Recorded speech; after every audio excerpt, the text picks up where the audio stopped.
झारखंड की राजनीति में आज कहां है आजसू। चुनौतियों के बीच से सुदेश महतो को निकालनी है राह।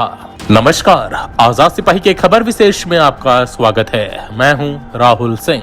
22 जून 1986 को अस्तित्व में आने वाली आजसू पार्टी और 21 जून 1974 को जन्म लेने वाले सुदेश महतो में कॉमन यही है कि दोनों एक दूसरे के पर्याय बन चुके हैं।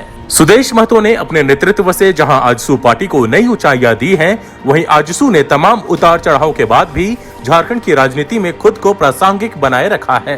वर्ष 2019 के विधानसभा चुनाव में पार्टी ने भाजपा से अलग होकर और अपने दम पर अकेले 53 सीटों पर उम्मीदवार उतारकर अपनी ताकत बताई। हालांकि इस चुनाव में आजसू को केवल 2 सीटों पर ही जीत मिली। सिल्ली सीट पर जहां पार्टी सुप्रीमो सुदेश महतो जीते, वहीं गोमिया सीट पर लंबोदर महतो ने जीत का झंडा गाड़ा। विधानसभा चुनाव में जो नतीजे आए वह अप्रत्याशित थे और इसी के साथ यह सवाल खड़ा हुआ कि झारखंड की राजनीति में आजसू पार्टी और इसके मुखिया कहां हैं। यह सवाल इसलिए महत्वपूर्ण है कि इसी सवाल के जवाब में आजसू की बेहतरी की राह निकलती है। अब पेश है आपके समक्ष 34 साल की पुरानी आजसू पार्टी और उसके मुखिया की झारखंड की राजनीति में प्रासंगिकता की पड़ताल करती दयानंद राय की रिपोर्ट। 21 जून 1974 को सिल्ली में जन्मे सुदेश ने अपने राजनीतिक सफर में कई उतार चढ़ाव देखे हैं। 1991 में उन्होंने अपने सियासी सफर की शुरुआत आजसू पार्टी के कार्यकर्ता के रूप में की और अपनी नेतृत्व क्षमता और विजन से पार्टी के अध्यक्ष बन गए। राज्य की अर्जुन मुंडा सरकार में वे डिप्टी सीएम भी रहे और यह उपलब्धि कोई छोटी नहीं है।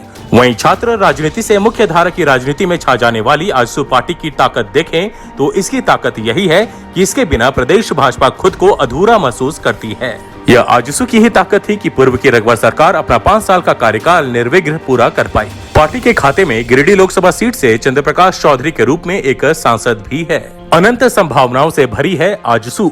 आजसू पार्टी की संभावनाओं की बाबत पार्टी के केंद्रीय प्रवक्ता डॉक्टर देवशरण भगत कहते हैं कि कभी जिस पार्टी के केवल 2 सांसद थे, वह आज विश्व की सबसे बड़ी पार्टी है।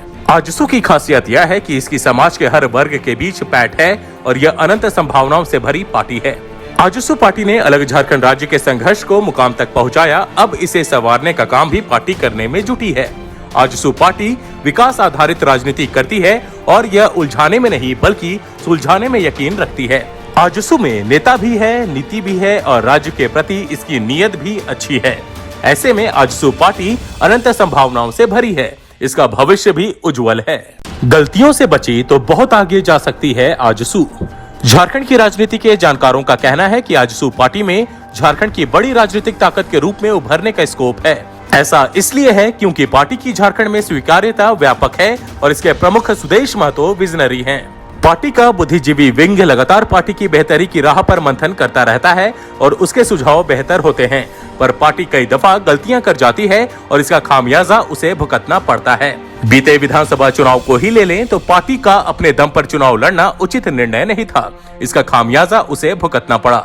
5 विधायकों वाली पार्टी 2 पर सिमट गई। आजसू और भाजपा के बीच सीटों के बंटवारे को लेकर लगभग बात पक्की हो गई थी। भाजपा आलाकमान आजसू को 10 से 12 सीट देने पर राजी हो गए थे, पर यह भी कहा था कि अगर पार्टी के कुछ नेताओं को एतराज हो तो आजसू 2-3 सीटों पर दोस्ताना संघर्ष कर सकती है। बात बन भी जाती, लेकिन आजसू के नेता मांडू, लोहरदगा और चक्रधरपुर सीट को लेकर अड़ गए। मांडू में विधायक जयप्रकाश भाई पटेल पार्टी झामुमो छोड़कर आए थे और वहीं चक्रधरपुर से भाजपा के प्रदेश अध्यक्ष लक्ष्मण गिलुआ उम्मीदवार थे। उसी तरह लोहरदगा सीट पर कांग्रेस के कद्दावर नेता रहे सुखदेव भगत ने भाजपा का दामन थामा था। ऐसे में भाजपा इन सीटों को छोड़ने की स्थिति में नहीं थी, जबकि आजसू अड़ गई थी। आजसू ने एक तरफा निर्णय लेते हुए बीते विधानसभा चुनाव में आयातित उम्मीदवारों को बड़ी संख्या में टिकट दे दिया।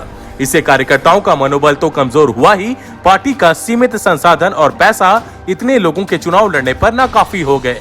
हालांकि पार्टी के लिए अच्छी बात यह रही कि उसके चुनाव नारे अब की बार गांव की सरकार को 12 लाख लोगों ने स्वीकार किया। वर्ष 2014 में पार्टी का वोट शेयर 4% था, जो 2019 में बढ़कर 9% हो गया। वर्ष 2019 के विधानसभा चुनाव में 9 सीटों पर पार्टी के प्रत्याशी दूसरे स्थान पर रहे और 17 सीटों पर तीसरे स्थान पर। इन सबके बावजूद 3 विधायकों का नुकसान पार्टी के हित में नहीं कहा जा सकता। चुनौतियों के बीच से निकालना होगा रास्ता। आजसू पार्टी के लिए भविष्य की राह चुनौतियों से भरी है और उसे चुनौतियों के बीच ही अपनी राह बनानी है। पार्टी ने बंगाल के पुरुलिया में प्रदेश स्तरीय कार्यकर्ता सम्मेलन में मानभूम जंगल महल स्थानीय प्रशासन की गठन की मांग कर इलाके के लोगों की आवाज बुलंद की है। इसके परिणाम पार्टी के पक्ष में जाने की पूरी संभावना है।